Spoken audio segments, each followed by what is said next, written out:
अस्सलामुअलैकुम, मेरा नाम है मोहम्मद बिलाल और आप देख रहे हैं daily Sialkot vlog.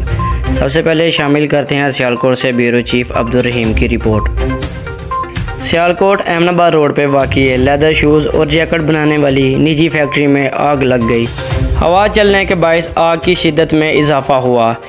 Fire brigade का सिलसिला ताहाल जारी है। रेस्क्यू ने 10 घंटे की अथक जद्दोजहद के बाद 80% आग पर काबू पा लिया है।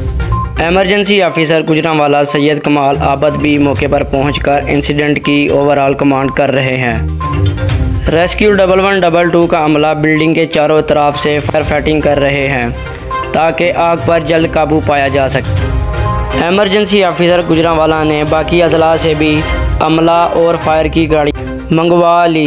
एमरजेंसी ऑफिसर गुजरांवाला ने एमरजेंसी कोड नाफिज करके तमाम ऑफ ड्यूटी स्टाफ को भी बुलवा लिया।